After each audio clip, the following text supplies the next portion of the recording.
You all know the plot. A man's wife is brutally murdered, and his son is left physically disabled by the attack. In a twisted turn of events, his son is kidnapped and has to chase the kidnapper hundreds of miles with the help of a mentally disabled woman. In the end, of course, Nemo escapes, and they all magically find their way home.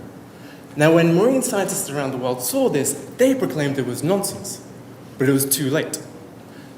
We were left with the daunting task of having to re-educate an entire generation. The truth is certainly not as uplifting. As parents, most fish couldn't care less about what happens to their kids. Once they hatch, they're essentially on their own. And when they reach the edge of the reef, they must decide, should I stay or shall I go?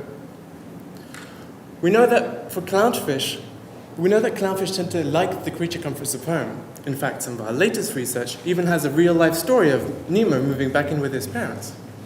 However, for most fish, staying home is not an option, and they are drawn by the deep blue. Once you start swimming away from the reef, though, you better keep swimming, because that next reef could be hundreds of kilometers away, and you only have a very limited amount of time to make it there. My research is about finding out how far baby fish can swim and where they end up. I use genetics, the DNA of individual fish, to pair up babies with their parents.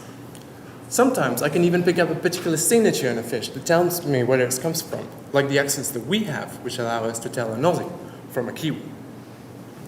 We've studied fish around the world, and we know that some fish tend to be good swimmers and some are downright lazy swimmers.